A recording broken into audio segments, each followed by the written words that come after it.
All right, welcome back to what I can only hope are good choices. Mic check 1 2 1 2. Looks a little bit quiet, but uh, I guess I'm just gonna go with it.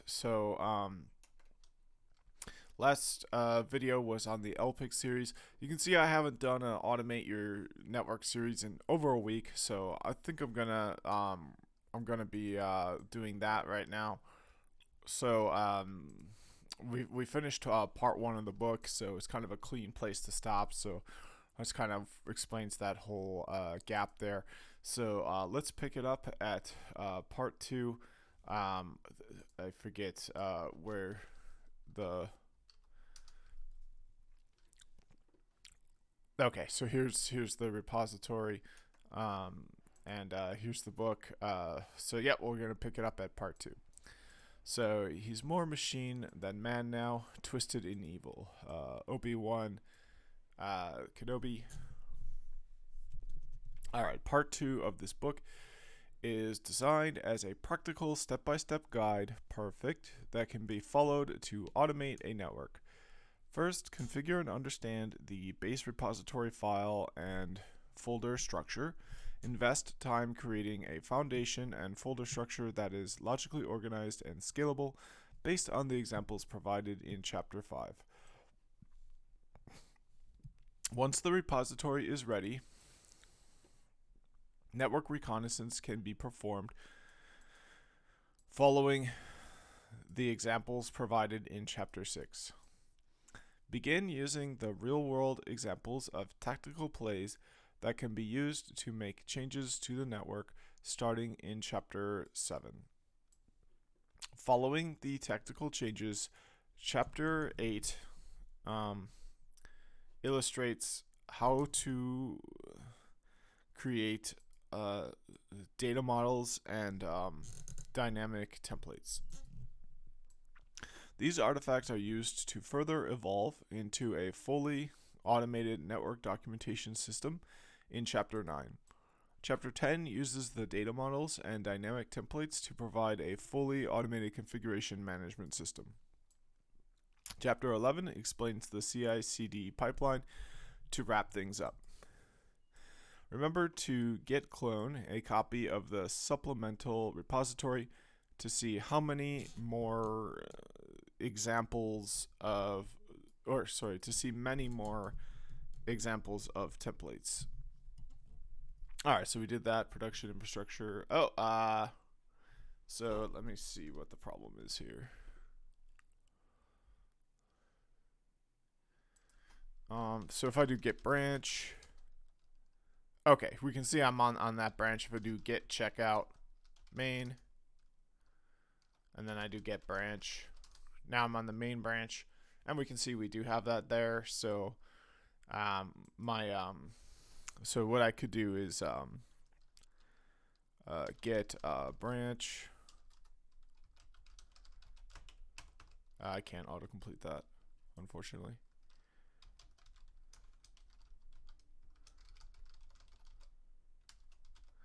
Okay, and then git checkout.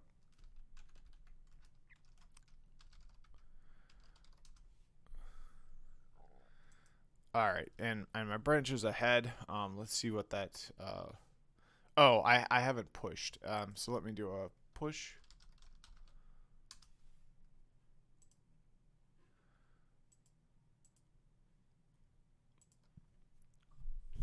Sync changes here.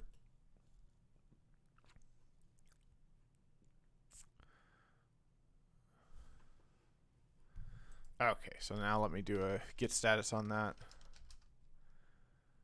Okay, everything's good to go. So let me do a git merge.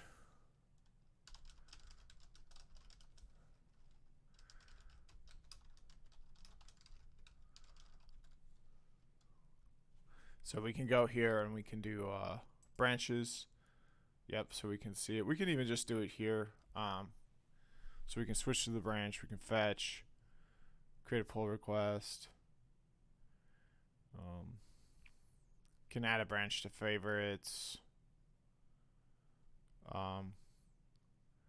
So is there anything about merges or anything like that?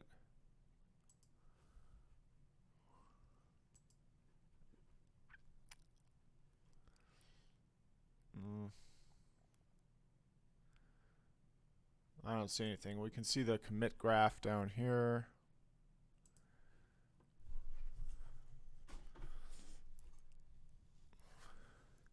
So we can see here the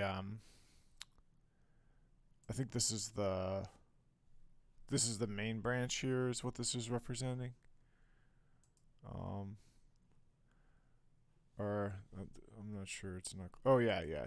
Or actually, this is the main branch.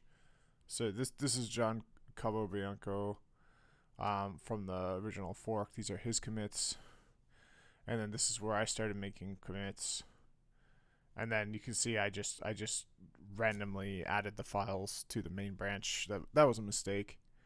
I gotta be back in just a moment. All right, I'm back, feeling a lot better. So let's keep going.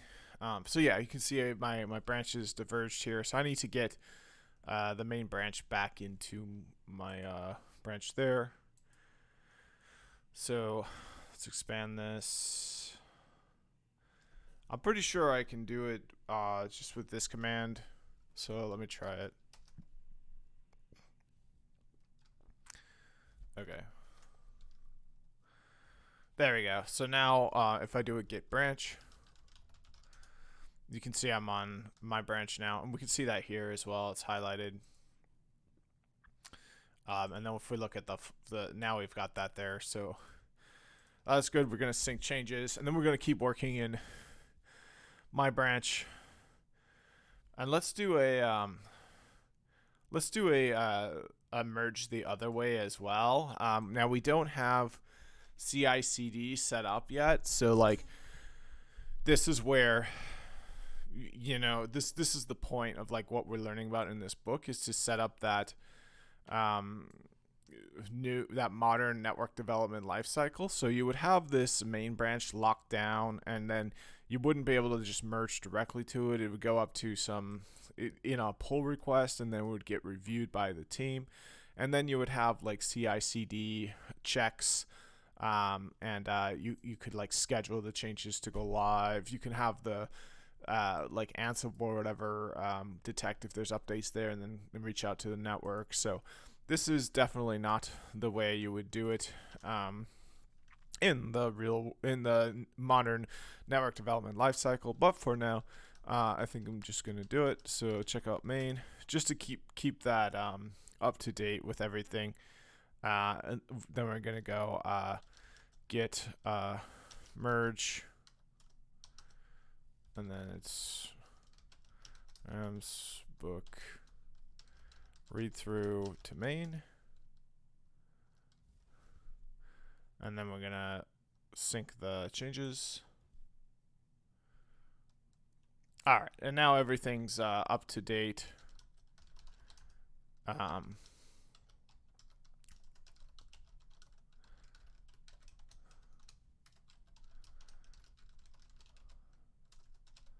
Okay, and even this is good. Yep. So okay, so everything's good.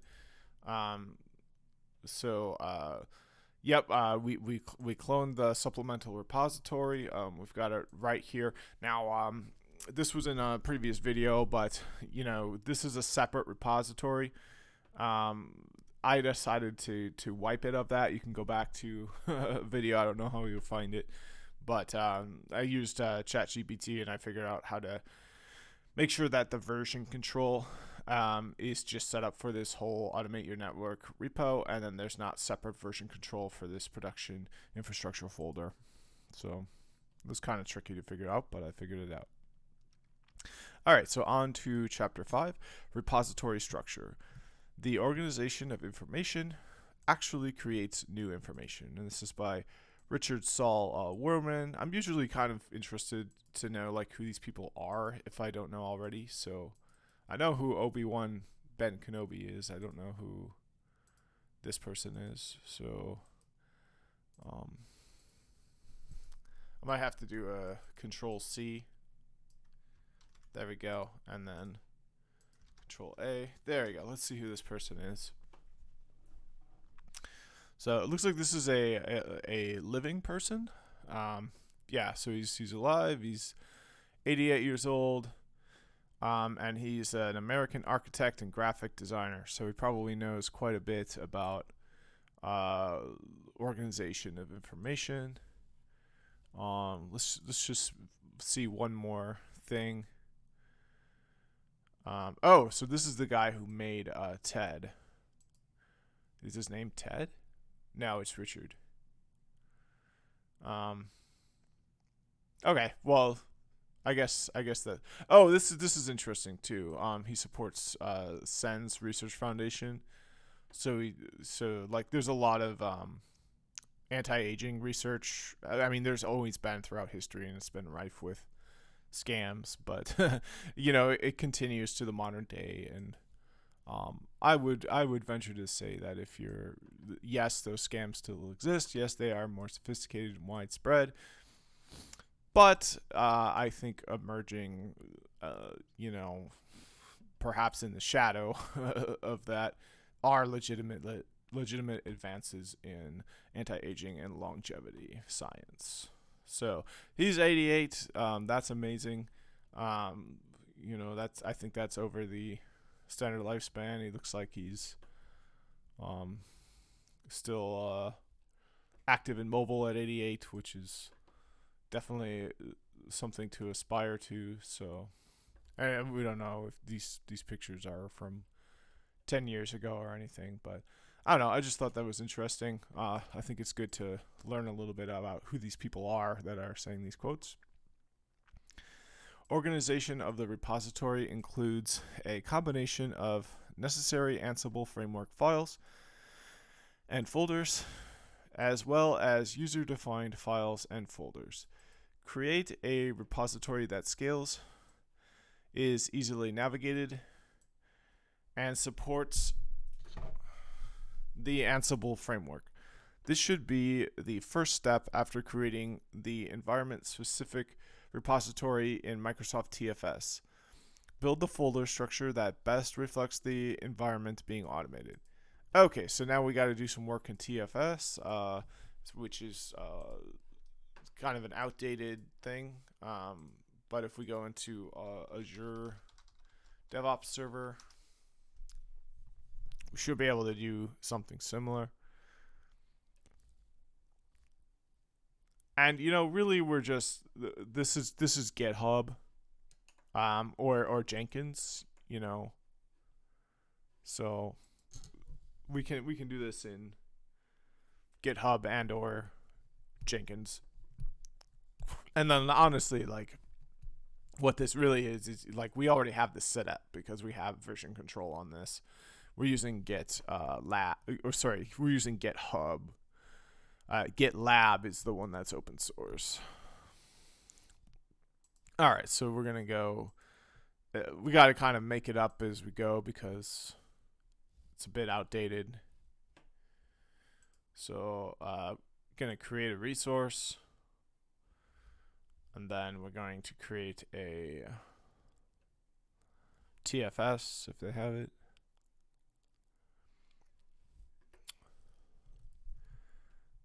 There we go. Maybe DevOps is under that.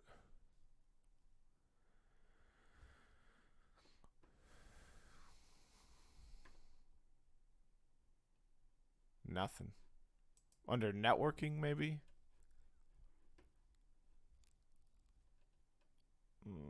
Nothing. All right. Well, let's search for TFS.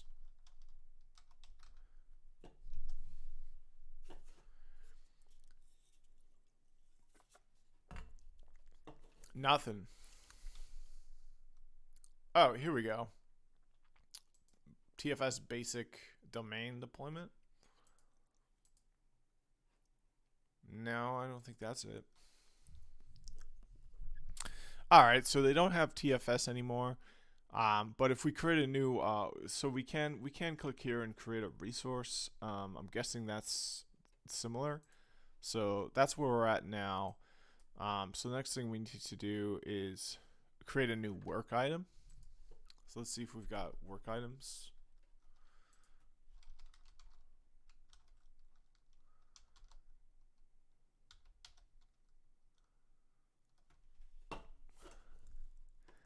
So we don't have any work items. We have workspaces. So, and we've got two forms of workspaces. We do have a work item configuration interface.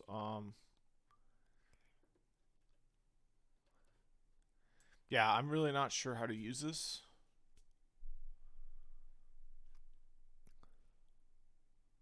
So you do need to clone the repository to it. And then you need to build this structure using empty folders and empty placeholder files that suit the environment. Build a repository suitable for an enterprise campus environment comprised of Cisco Catalyst devices running iOS and an enterprise data center consisting of Cisco Nexus devices running NXOS. Remember, there are many Ansible modules available from other vendors if not running a Cisco network. And let's do an important note here. Git will not track or provide version control for empty folders. Exactly, and I've run into this before. When creating each folder in the repository, create an empty file called .gitignore.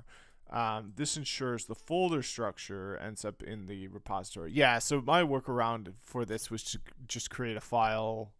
Yeah, basically this, but I didn't name it gitignore, I think. And it just said blank file or something. This ensures the folder structure ends up in the repository. If this file is not created and the folder is left empty, the folder will not end up in the repository until a file is present. Once files are added to these folders, the .gitignore file can be deleted. Yep, so that's and you can even, if you don't want these there, you can write a script that does like a if if there are files here, delete the gitignore file. But I mean, you could just keep the gitignore. The other thing is you don't have to name it gitignore, because I feel like gitignore might exempt the whole folder from version control. I don't know, probably not, but it's not necessary to have a gitignore file. You can have any file you want. So for more information regarding gitignore can be found here. And you know what? I will take the time to look at that, because I just feel like in my own experience, I could have been using these files a lot more intelligently.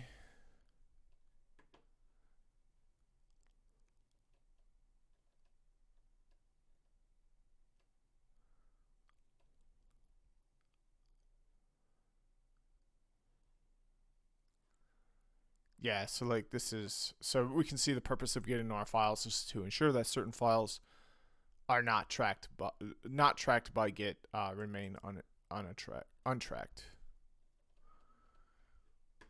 Okay, but that's all I need to know about that. So next task is to create the base folder structure, host.ini, and a readme.md file. So let's do that. So we got configuration, documentation. So here's the folder structure. It looks like they're all under the same parent folder. Documentation, filter plugins. Okay. And this should be the same. Yeah, so it's the same configuration, documentation. Yep, so it's the same here. We've already got an example of that. Commit these changes with a meaningful message, such as initial folder structure. Perform the first pull request and merge the folder structure and completed host.ini file into the master branch. Delete the working branch initial repo config. To test any organizational processes, change controls, approvals that have been put in place for network automation. Test any of them. Share the link and encourage others to clone the repository, and then move the work item to completed. So this is yeah. So this is all in TFS, which I do not have access to, because TFS is legacy.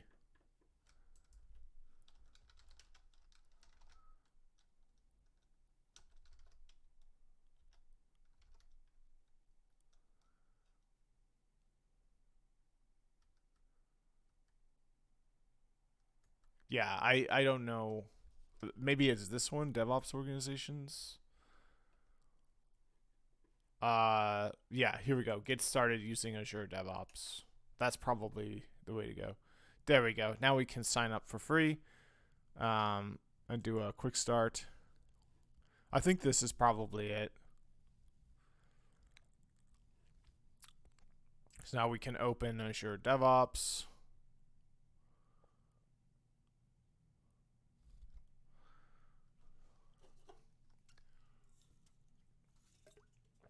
Oh, you know what? This is exactly it.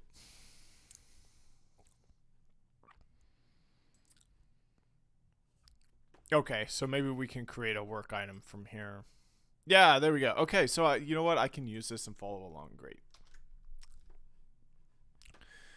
All right, so let's update that in the notes. We're going to say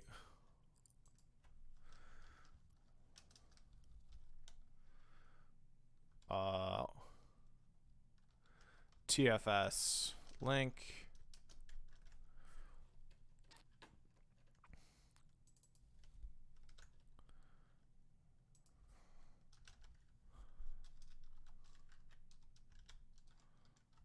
There we go. So now we've got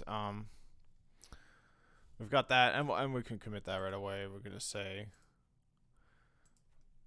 saving the link to Azure DevOps TFS. Sync those changes as well. There we go, and then that's in our branch, so it's not in the main. So if we look at the graph, which we can do here, just click this first one there. Now we can see that the main is merged in here, and that's interesting. Why is the main and the what branch am I on right now?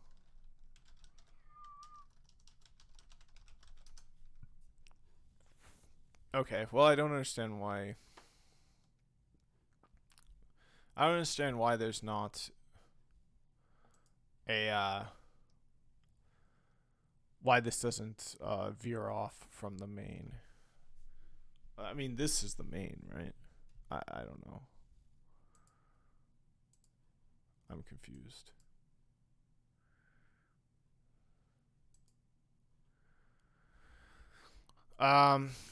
Okay, well, anyway, that's not a big deal right now. So we've got, so you know what we can do? We can follow along with the book now. So let's do that.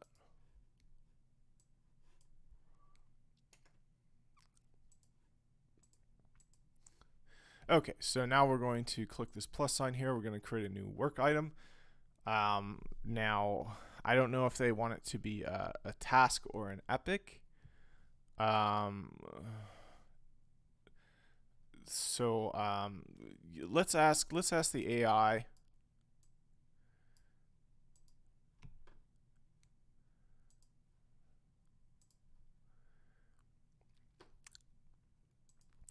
In Microsoft TFS, what is the difference between a task and an epic? And if I am using a instance of TFS to build out a lab in order to learn about the modern network development life cycle, should I create an epic or a task as my initial repo config for the work item I am creating to do the work under?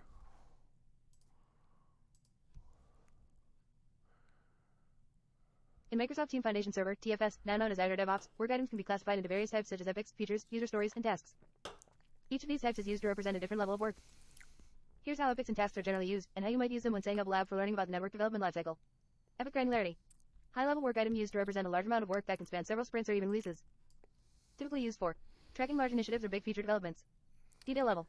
Low, epics are used to group a series of related features or user stories, but don't generally contain detailed information about how to implement those features or stories. When to use.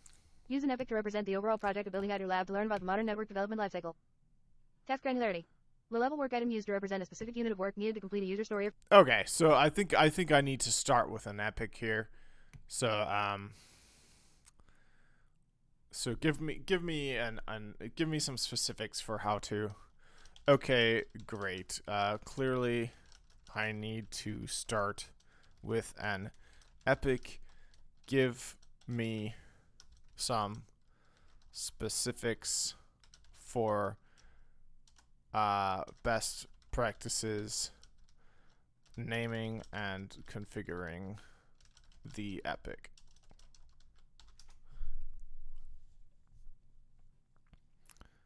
Okay. Here we go. So, yeah, so we're going to do Modern Network Lifecycle Learning Lab will be the name of my epic. So we're going to start by creating an epic, which I clicked on. Oh, there we go. So the title is going to be Modern Network Lifecycle Learning Lab. We're going to assign it to myself if I can. I cannot. We're going to create a description for it. So hands-on on learning for automate your network by John Bianco. Okay, and then we can even create a link to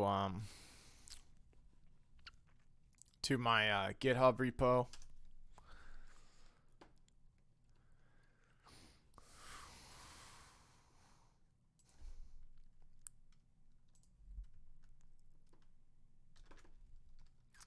Okay, so here we can see you can do a compare and a pull request, so we can create something for the team to review here. But this is just this is not this is just a temporary space for doing that. We want to do that in a more legitimate way when it comes to what we'd actually be doing to create a modern network lifecycle in this TFS here. So, okay, so I'm going to do save and close. I think that looks good. All right, so we should have an epic, hopefully, on the dashboard. So let's go to the dashboard.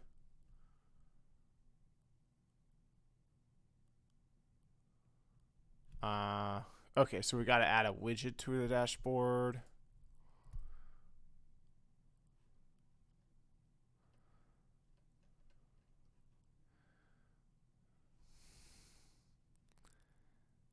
I'm very confused as to what is going on.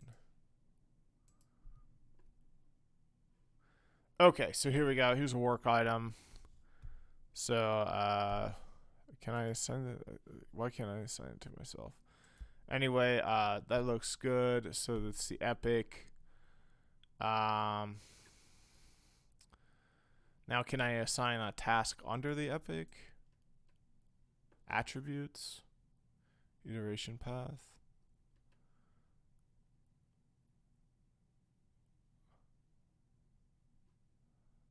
I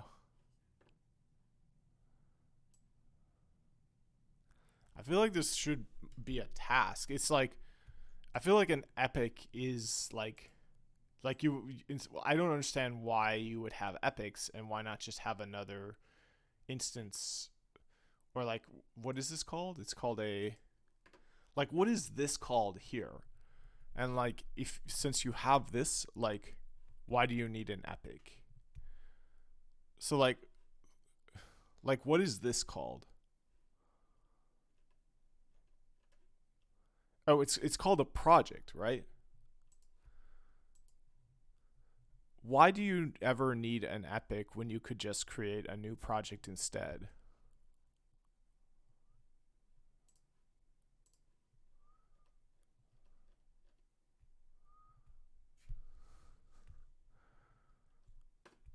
It feels like epics are projects. I stumped the AI. The AI doesn't know. I broke it. I mean, that's a complicated question. Creating. A new project and creating an epic serve different purposes and are used at different levels of granularity in managing work in Azure DevOps. Okay. Here's a comparison of both and circumstances under which each should be used. Creating a new project granularity, very high. Creating a new project is reserved for initiating a whole new set of related activities that will last for a substantial period and might encompass many epics, features, and releases. Okay. Use case. When you have a brand new initiative, fundamentally different from existing projects. It's used to separate concerns at the highest level, generally separating different products, services, or large initiatives. Configuration overhead. Setting up a new project can involve substantial overhead, including configuring new repositories, setting up new build and release pipelines, defining new area and iteration. Okay, so it's just you're portioning it out. It's the scope, it's the timeline. You have 3 different main kinds of timelines. You have tasks, which should get done very fast. You have epics, which shouldn't get done that fast, and then you have projects, which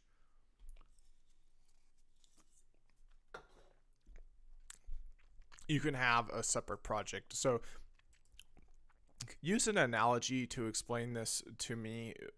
For example, something like building a car or building a brick wall, or even just exercising and getting more in shape. Break that down into projects, epics, and tasks, and apply this modern development lifecycle to those kinds of activities to help me learn this. Absolutely. Let's use the analogy of building a card to explain the concepts of projects, epics, and tasks in the context of the modern development lifecycle. Project. Building a car definition. The overarching goal that encompasses all the initiatives, efforts, and tasks that go into building a car. Okay. Breakdown. Vision. To build a state-of-the-art car that is fuel efficient and comfortable. Repository. Where all the design documents, engineering drafts, and software codes will be stored. Teams. Different teams responsible for various aspects such as design, engineering, software development, etc. Epic. Developing a fuel-efficient engine definition. A substantial part of the car building project focuses on the development of a fuel-efficient engine, which is a considerable effort requiring coordination across several teams over a series of sprints. Okay. Breakdown. User stories. Engine design. Crafting the design of the engine to be fuel efficient. Material selection. Choosing the right materials that will facilitate fuel efficiency. Prototype development. Developing initial prototypes of the engine.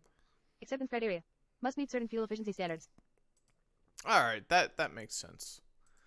Okay, so let's keep on going. Now that we've got a now see, how do I get to my work item though? Okay, great, wonderful. So this is a board. So let's go to the boards. Okay, so now this is there. So okay, let's add another work item. This time we're going to add a task. And the task is going to be create repository structure.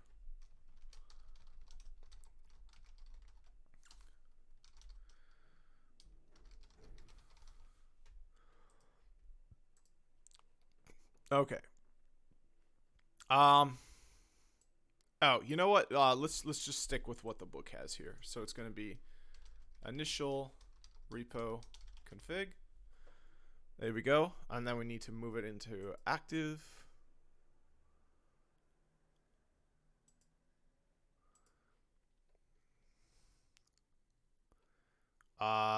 Which there's no way to do.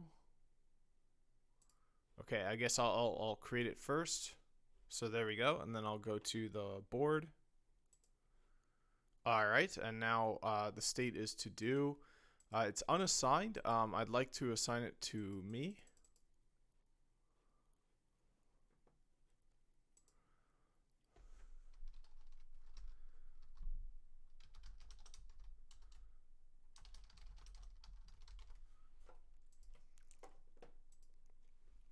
Okay, there we go. Now it's assigned to me. Let's assign the epic to me as well.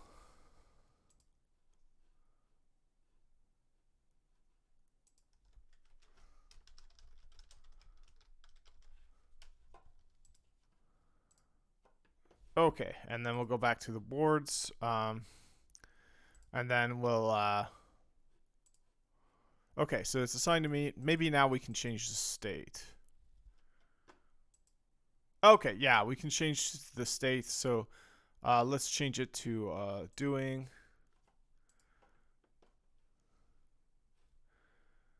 Okay, and then we'll change this one to doing as well. And then look at the board. There we go. Now we've got these in. I'm used to looking at Kanban boards, so I don't know. I don't know if I could get. Okay, here's one. Here's one. Okay, so this looks good to me. We do need to.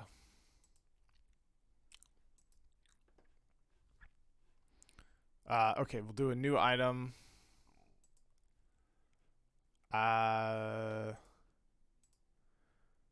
Epics.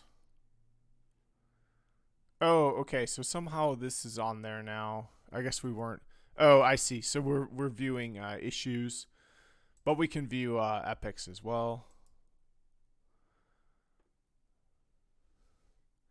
So I don't know what a task. What is the difference between a task and an issue? So what is the difference between a task and an issue? It looks like on my TFS, I cannot use an epic as a parent for a task. I can only use it as a parent for an issue. I don't even see how tasks are managed in TFS. I don't think I can add a task to a Kanban board. I can only add epics, and then I can add epics. Epics are the only things I can add, and then as a child of an epic, I can add a issue. Is this correct? In Azure DevOps, formerly TFS, both tasks and issues are types of work items that you can use to track different kinds of work in your project. They can indeed be used in various hierarchies and board views, including on the Kanban board. Let's discuss the typical uses of tasks and issues, and how you can work with them in the context of epics and other work item types. Task definition. Tasks are usually used to track smaller units of work that are required to complete a user story or feature. Parent items. Tasks are generally created as child items of user stories or features, not directly under epics. The typical hierarchy goes like this. Epic right pointing arrow feature, user story right pointing arrow task. Kanban board. I'm sorry, I can't pay attention to this. So, okay, so there is. Oh, I have to create a user story.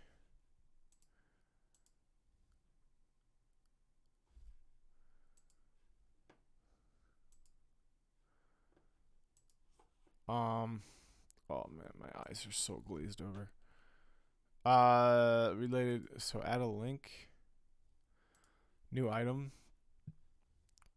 Child. Oh, here we go. So now we can add tasks. I wish I could add my existing task as a child to my epic.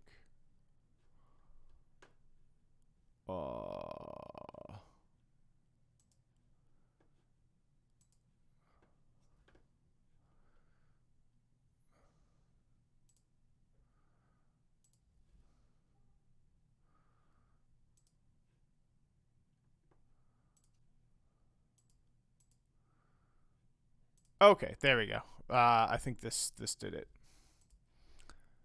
Oh, I have to hit save. Okay, so now hopefully this is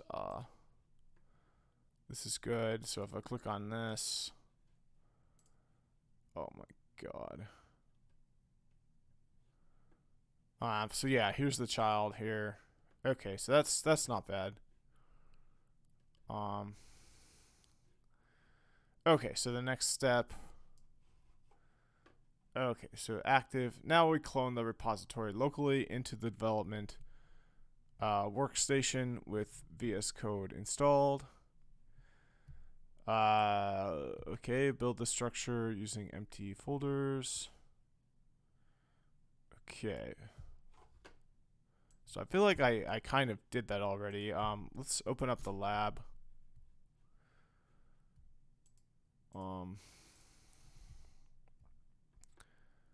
Might need to take a quick break. Okay, we'll just open this.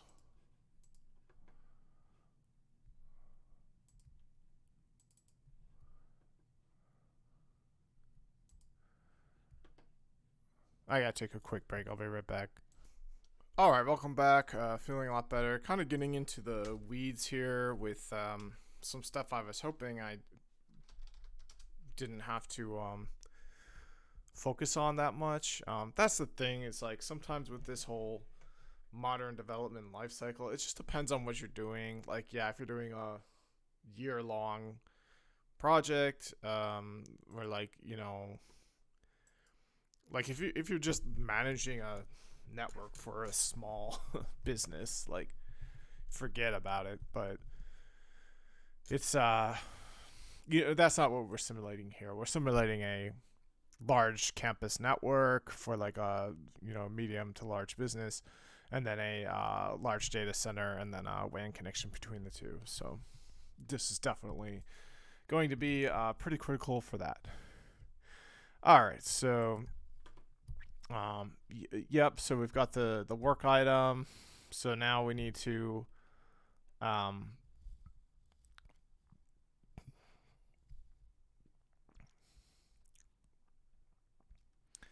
yeah. So yeah. So then we need to clone the empty repository. So I don't have the empty repository. Okay, so yeah, we wanna. So hopefully we can create one from here. So here's a link type. Yeah, repository.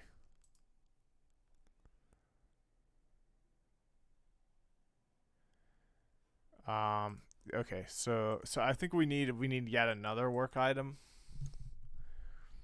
Or no, we need a. Oh, here we go. We need a repo here. Okay, so we can clone it in Visual Studio Code. There we go. So all we need to do is go to our lab here. Should be pretty easy. Now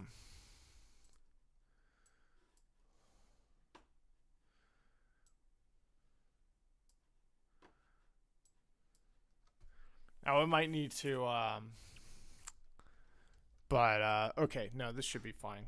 So then we go to dev dot azure.com push underscore get, and then I believe it's just automate your network after that. Yeah.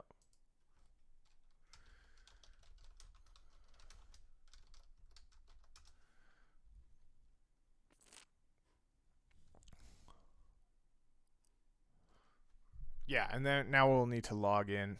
Oh, that's strange. I don't know how it's already logged in. But anyways, oh, it looks like there's no option to do that anymore. So we'll do it in SSH. We might need to manage keys, which is not in the unfortunately it's not in the instructions. Looks like Visual Studio is taking quite a bit.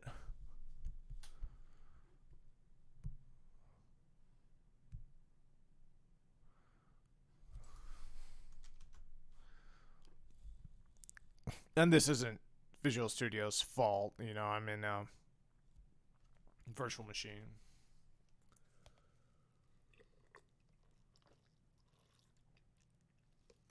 It took me a while to open up Chrome. Or sorry, Firefox. Okay, so we can do hopefully a git clone here.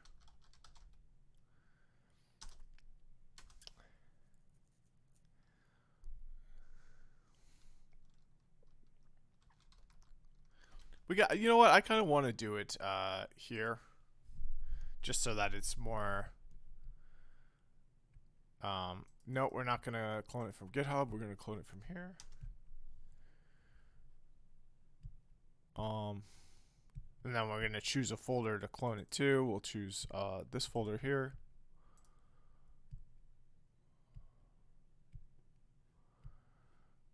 Oh, network connection failed. So it's probably due to the keys. Let's try it again down here.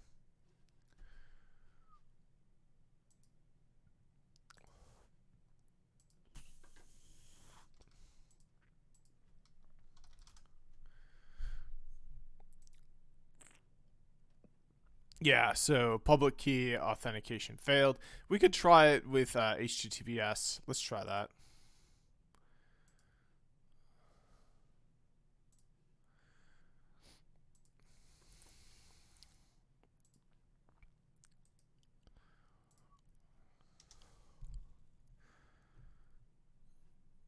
Okay, so now,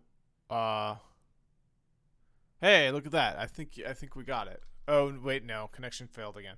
So let's try it again with the command line down here.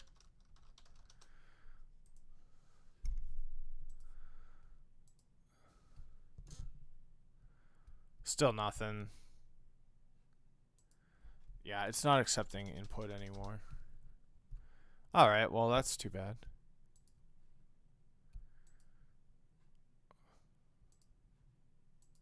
Yeah, there's nothing. I'm curious if we could create that repo structure just in the GUI. I feel like that might be useful. Nope.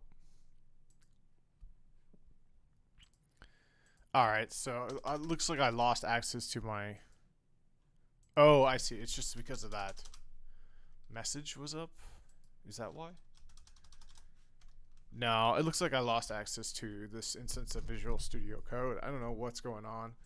Maybe because it's asking... Oh, maybe because it's here.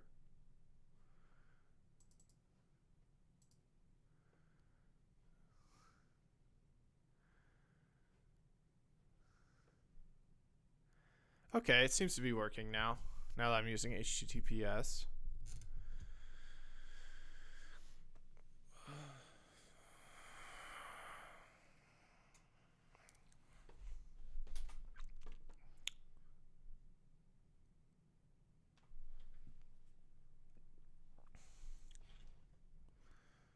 Kind of interested about what this is.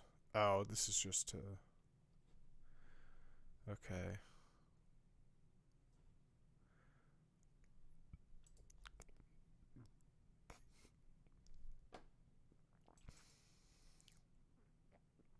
Alright, so it looks like it is actually cloning it in.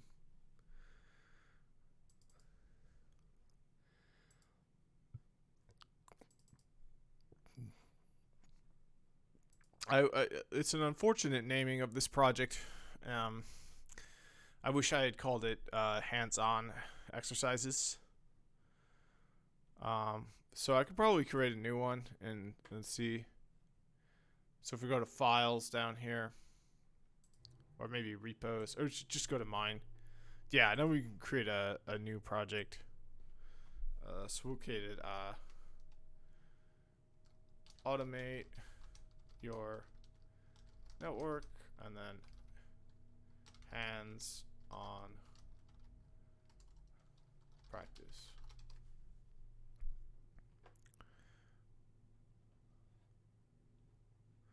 Or we can call it hands-on exercises.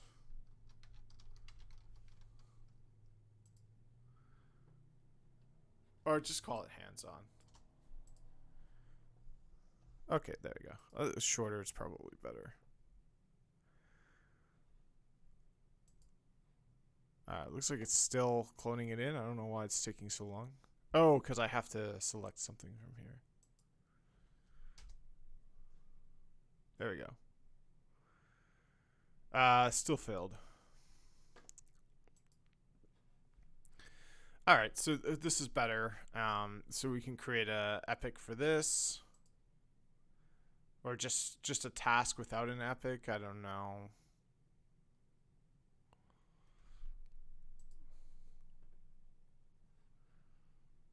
yeah, I don't know.